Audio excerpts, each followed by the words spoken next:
Guys, tell me if you heard this before. Well, the Democrats didn't defund the police. It was actually the Republicans for not signing this bill that Biden introduced. So it was not the Democrats who defunded the police. It was the Republicans. Tell me if you heard if you heard that somewhere. If you say it's Jim Psaki, you just want a golden ticket to Willy Walker's chocolate factory. Because Jim Psaki is the most incompetent, disingenuous White House press secretary I have ever seen, ever. She makes me miss Kelly McEnany every damn day, every time she's doing like a press briefing or a report. Jim Psaki is so incompetent and so disingenuous is that it's not even funny. Now, when some people lie, some of it is funny, but when Jen Psaki lies, it's coming from an act of basically just lying to the whole wide world and showing why you think you're better than this administration, but you're not proving it otherwise. Let me read you this article. Biden White House advisor tells effing GOP defund the police, not Dems. Cities assault weapons on crime surge. In a stunning contradiction of all known facts and evidence, a senior Biden administration official claimed Sunday that it's Republicans who have defunded the police and not Democrats. White House advisor Cedric Richmond offered the false claim while being questioned by Fox News host Chris Wallace. I don't like Chris Wallace. I don't even know why he's even on Fox News.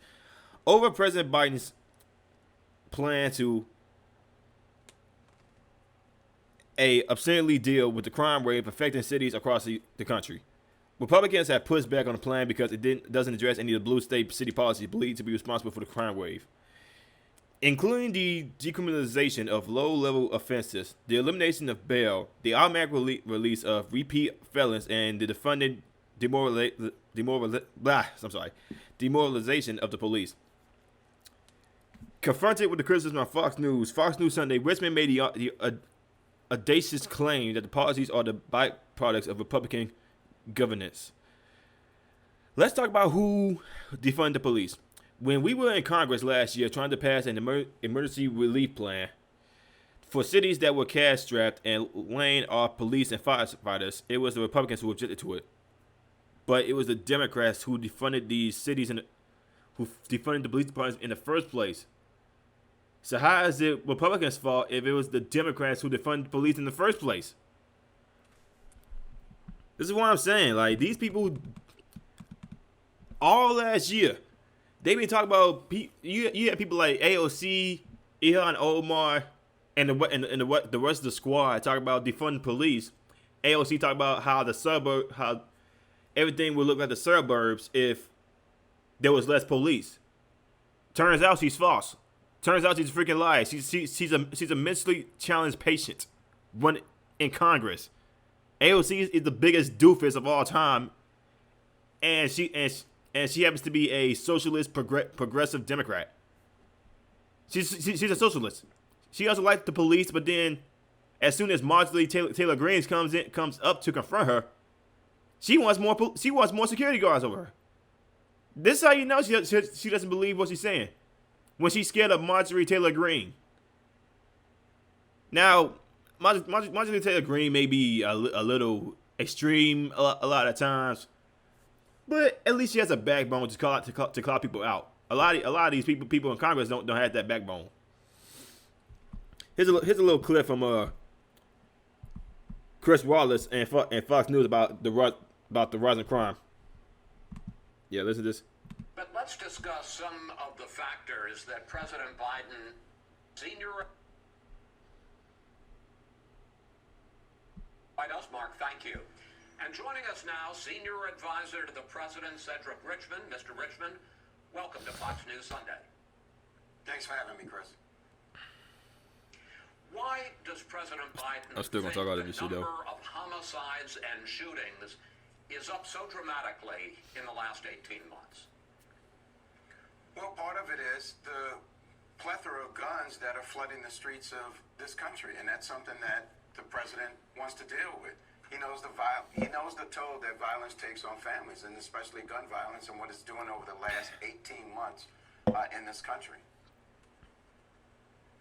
But let's discuss some of the factors that President Biden didn't mention in his speech this week. Take a look at Republican Senator Lindsey Graham. Here he is. The Biden five-point plan will not address the rise in murder and vicious assaults in this country. We have a lack of prosecution, and we've declared war on the police, and that is backfiring on those who have done it. Does Senator Graham have a point there? Yes. Absolutely not. In Yes, fact, he does. Senator Graham doesn't have a clue. And let's talk about who defunded the police. When we were in Congress last year trying to pass a rescue plan, I'm sorry, not the rescue plan, but an emergency relief plan for cities that were cash-strapped and laying off police and firefighters, it was the Republicans who objected to it. And in fact, they didn't get funding until the American Rescue Plan, which our plan allowed state and local governments to replenish their police departments and do the other things that are needed. So look, Republicans are very good at staying on talking points of who says defund the police, but the truth is they defunded the police. We funded crime intervention and a whole bunch of other things. So I think that this is a very smart, comprehensive approach to dealing with violence in our communities. Okay, first of all, Chris Wallace needs to be fired from Fox News because this guy is just all over the damn place. Chris Wallace is he should be working for CNN. That's the reason why Chris Wallace show is one of the lowest rated shows on Fox. Chris Wallace is a disingenuous, incompetent hack to not call out Biden's senior advisor for claiming that it was the Republicans who defunded the police when it was actually the Democrats. Chicago, Portland, Los Angeles, just to name a few. New York City, to name another one. Those are just 4. I heard some. It was like 10 cities that was run by Democrats that defunded the police. But Chris Wallace has the nerve to say, not Chris Wallace, Biden senior advisors had the nerve to say that it was the Republicans that did this, even though all last year the Democrats were anti-police. Can someone please tell me this is a joke? Am I living in the twilight zone? Because this is beyond stupid. So let me keep on going with this article. Everything Richmond said was either a lie or gross distortion. Not mentioned by him or brought up by Chris Wallace was the fact that Republicans rejected the Democrat spending proposal last year because of all the unrelated Democrat goodies it contained. Like, you know, everybody remembers that last pork bill that Trump had no choice but to sign because it was giving out all this money to California, and California didn't even need it. They still have a lot of that stimulus money, yet they asked for more. Instead, Republicans forced ahead with the CARES Act, which was provided funding to police departments across the states. In fact, after it was signed into law by then President Donald Trump, leftists took to complaining about cops benefiting from it. Using stimulus from the multi-million-dollar CARES Act was passed in March 2020. The Department of Justice has awarded at least $845.8 million of emergency grants to state and local law enforcement officers across the U.S. and its colonized territories. Rolling Stone magazines lamented at the time, quote, "The relief has gone to more than 1,800 of these agencies, ranging from 13,000 boosters for small-town cops to tens of millions of dollars for a single police department in states like Florida and Texas, because Florida and Texas are actually doing something about the crime." The piece was tilted. Blue bailout. COVID-19 cash is militarizing cops across the country, which was a complete freaking lie. In addition, the defunding, nutrient, and demoralization of the police has been conducted primarily on the state and local level thanks to Democrat politicians endorsing and supporting violent Black Lives Matter riots, prosecuting police officers for the supposed crime of fatally shooting violent suspects and cutting them out of the city's budgets. To Wallace's credit, he pointed this out to Richmond. "I think the point that Senator Graham and some Republicans made beyond just the question of funding is that there has been an attack on the police as if they are part of the problem, especially from some Democrats," he said. I just wanted to talk about the decline in prosecutions and have got some numbers here.